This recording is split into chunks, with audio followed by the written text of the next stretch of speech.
Добър ден. Добър. Ами, минаваме сега там на другата месеница. Няма проблем.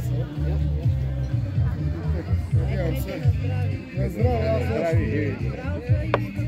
Първо съм в Тасъл. Да.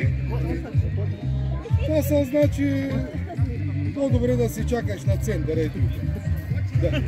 Айде, станете да може да преместим на Петър. Да.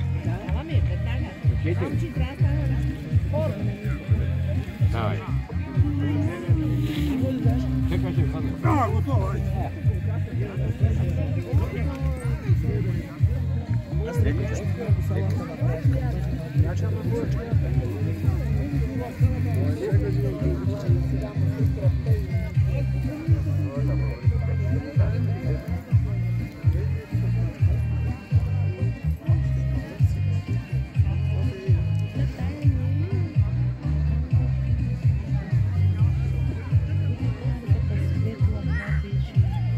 Аз сега съм осъзнала.